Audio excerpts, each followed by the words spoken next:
Selanjutnya kita akan bahas tentang sel unit. Nah, susunan atom dalam kristal liat padat itu mengindikasikan bahwa ada sekelompok atom membentuk sebuah pola pengulangan tertentu, gitu kan. Makanya kadang lebih mudah untuk menggambarkan struktur kristal itu dengan membagi struktur tersebut dalam entitas-entitas kecil, gitu, entitas pengulangan kecil. Nah, di sini kita gambarkan sel unitnya berbentuk kubus. Nah, dalam satu kubus ini ada satu kisi. Kita bisa buat perulangan dari kubus ini sehingga dia memenuhi semua ruang. Nah, satu entitas ini disebut sel unit. Kita juga bisa buat semisal dia dalam bentuk persegi panjang, bisa juga. Atau kubus tapi yang lebih besar, gitu, dia berisi 4 kisi. Nah, sel unit, jika satu sel unit ini hanya berisi satu kisi, itu kita sebut dengan sel unit primitif. Jadi dia punya volume yang paling kecil. Nah, sel unit yang isinya lebih dari satu titik kisi, itu kita sebut dengan sel unit konvensional.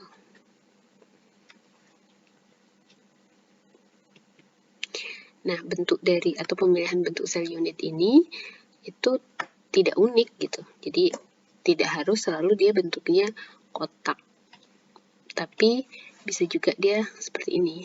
Semisal dalam titik kisi itu terdiri dari satu atom yang coklat warnanya besar, gitu, yang besar, terus ada kecil, gitu kan. Yang penting semisal ini sel unit primitif terdiri dari atom besar X sama atom kecil V, misal.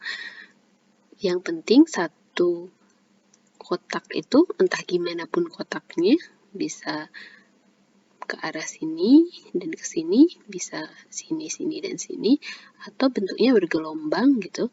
Yang penting dalam satu sel unit ini ada X dan V. Di sini juga ada X dan V. Bentuknya bisa bagaimanapun, yang penting dia periodik. Jadi ini kan bentuknya, bentuk ini bisa diulang lagi di sini. Ini juga. Ini di periodik di sini. Terus ini yang gelombang seperti ini. Kan dia polanya sama. Ini ke atas, ke bawah, ke atas. Ini juga ke atas, ke bawah, ke atas. Ini juga sama. Jadi ada pengulangan.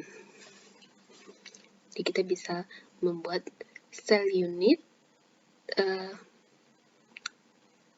terserah preferensi kita.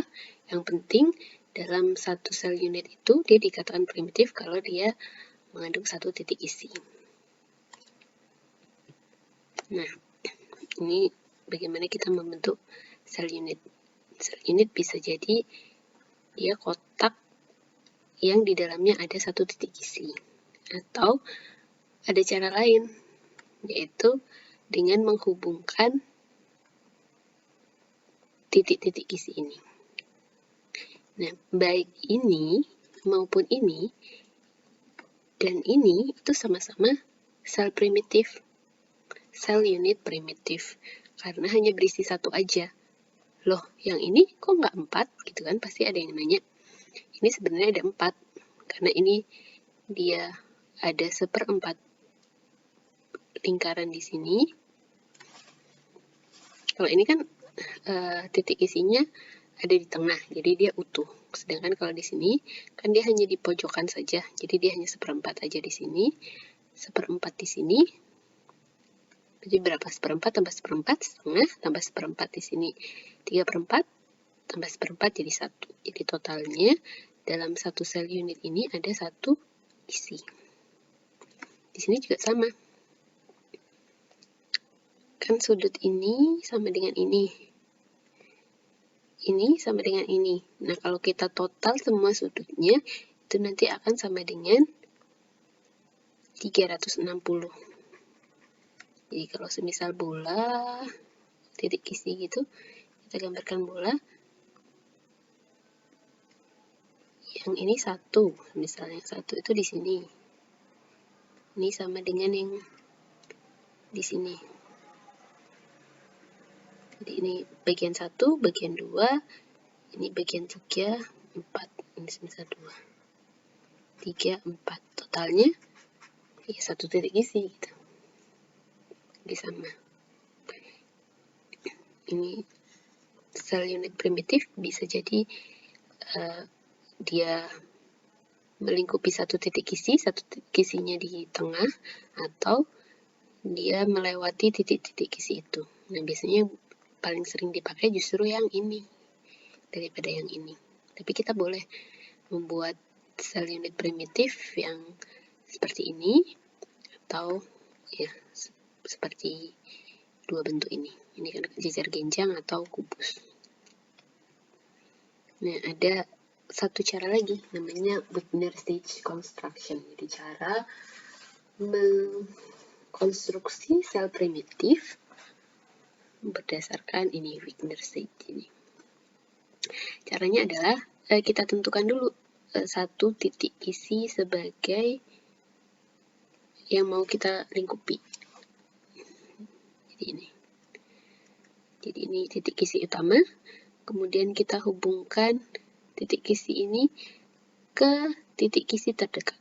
Ini kan yang paling terdekat ini. Ini terdekat pertama, terdekat kedua, terdekat ketiga, terdekat keempat, terdekat kelima, terdekat keenam. Jadi 1 titik isi di sini dia punya 6 titik isi terdekat. Nah, setelah kita hubungkan dengan garis-garis, dan kita ukur dari sini ke sini, itu kita ambil tengah-tengah, kita buat garis normal atau garis yang tegak lurus. Jadi kalau di sini jaraknya A, berarti di sini juga jaraknya A gitu, harus sama. Terus yang di sini juga seperti itu, kita buat garis, terus kita beri garis normal di tengah-tengah, pas di tengah-tengah. Di sini juga sama, di sini dan di sini. Nah, pertemuan garis inilah yang akan membentuk sel primitif Wigner stage. Nah, kalau digambarkan bentuknya jadi seperti ini. Jadi lucu kan ya bentuknya. Ini nanti bisa juga nambah gini terus ke bawah. Kita lihat ini kayak sel di dalam tubuh gitu kan. Nah, ini adalah caranya mengkonstruksi sel primitif dengan cara Wigner stage. Jadi kita punya 4 jenis sel unit, ya kan? Yang pertama adalah primitive cell. Kita bisa lihat di sini jumlah titik isinya adalah 1, dan a conventional unit cell. Jadi sel unit konvensional. Ini pasti lebih dari 1. Nah, kalau kita lihat kan di pojok-pojok ini ada 4 kan, ini 1/4, titik isi 1/4. Kalau kita jumlahkan ada 4 kali 1/4 ditambah 1 titik isi di dalamnya ada 1. Ada 2 titik isi. Ini konvensional. Pokoknya dia lebih dari 1 aja. Memang kadang lebih mudah untuk memakai, ada kasus-kasus tertentu yang kita memang membutuhkan atau lebih mudah menggunakan konvensional unit cell daripada primitive unit cell. Terus yang ketiga, kita punya Wigner stage unit cell. Tadi sudah saya demonstrasikan bagaimana cara membuat unit cell dengan cara ini. Ya, dia pasti 1 titik isi utama, dia harus dihubungkan ke titik isi yang terdekat, kemudian dibagi 2, gitu aja. Bisa kan ya mengikuti? Nah, jadi titik isi ini bisa kita gambarkan armadillo di sini. Terus dia ada suatu ruangan yang melingkupi, nah ini bisa disebut dengan unit cell. Jadi ada kisi, kemudian ada basis. Nah, ini struktur kristal. Jadi struktur kristal itu terdiri dari titik isi dan ada yang namanya basis. Ini yang kotak ini kita bisa sebut dengan unit cell. Ini sel unit. Nah, di dalam sel unit ini ada 5 atom. Jadi ini bisa kita sebut dengan basis. Basis itu yang bisa kita katakan armadillo. Jadi ini bisa diganti apa aja. Bisa 1 atom, bisa 2 atom, atau pola 3 atom, tapi dia berulang. Nah, yang mana titik isinya? Yang titik isinya adalah ini. Kita lihat ini sebagai titik isi. Jadi ini titik isi, titik isi, titik isi, titik isi. Nah, dia dihubungkan menjadi sebuah sel unit. Jadi kotak-kotak ini adalah sel unit. Nah, basisnya apa? Basisnya ada 5 atom. Nah, 5 atom ini bisa kita deskripsikan posisinya seperti gambar sebelah kanan ini. Jadi kalau kita punya di sini 0, 0,0, kita mulai dari 0,0 di sini. Di sini adalah A, jadi di sini A, terus di sini A, gitu kan. Di sini A. Berarti letak atom pertama ini adalah A per 4, A per 4. Di sini 1, 2, 3. Berarti yang kedua ini adalah 3 per 4. Posisinya di A per 4. Ini setengah-setengah. Ini kita bisa definisikan ini yang ketiga, ini yang keempat, dan kelima. Jadi kita bisa tentukan posisi atom basisnya. Ini yang large light gray atom, yang tengah yang nomor 3, dia posisinya di A2, A2. Nah, gimana kita caranya mendefinisikan yang ini? Ya tinggal ditambah aja. Berarti nanti untuk yang kedua ini, misal di sini 3 prime, ya berarti ditambah A aja. A ditambah A setengah gitu. Untuk posisi X-nya. Jadi kita, misalnya ini sama aja X, ini Y. Untuk Y-nya kan nggak berubah, jadi ya tetap. Berarti yang X tinggal berapa? 3. Kita mau posisinya yang ini berarti ya 3 per 2A. Kan? Sama Y-nya tetap kan ya setengah A, setengah A. Udah. Di basisnya terdiri dari 1 atom yang besar sama 4 atom kecil yang posisinya ada di sini, dan itu nanti akan mengulang lagi. Pengulangannya sebesar A, karena besar sel unitnya adalah A.